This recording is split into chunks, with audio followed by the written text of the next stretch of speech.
Baradae mengaku mendapatkan tekanan yang tak bisa dibantah untuk menembak rekan sesama ajudannya. Peristiwa itu berakhir dengan hilangnya nyawa Brigadir J di bekas rumah dinas Verdi Sambo, Kompleks Polri Duren 3 pada 8 Juli lalu. Tim kuasa hukum Baradae, yakni Muhammad Burhanuddin, mengatakan di bawah tekanan pimpinannya, kliennya mau tak mau akhirnya menembak Brigadir J. Dari pengakuan kliennya, Burhanuddin mengungkap setelah menembak, Baradae langsung keluar dari rumah dinas. Oleh karena itu, pihaknya memastikan bahwa kliennya tidak ikut menganiaya Brigadir Yosua sebelum menembak ataupun setelah tewas.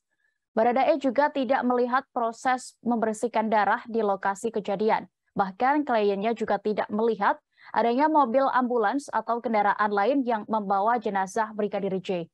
Kini kotak Pandora kematian Brigadir J di rumah dinas Irjen Verdi Sambo mulai terkuak.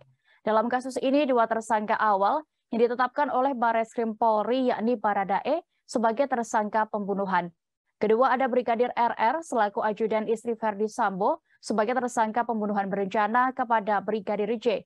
Belakangan sosok berinisial KM juga menjadi tersangka karena ikut melakukan dan melihat eksekusi pembunuhan.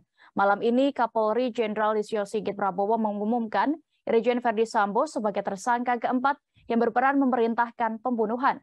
Selain itu, dari kasus ini terungkap ada total 31 personil Polri yang diduga ikut melanggar kode etik atau KKEP dalam kasus tewasnya Brigadir J. Terima kasih sudah nonton. Jangan lupa like, subscribe, dan share ya.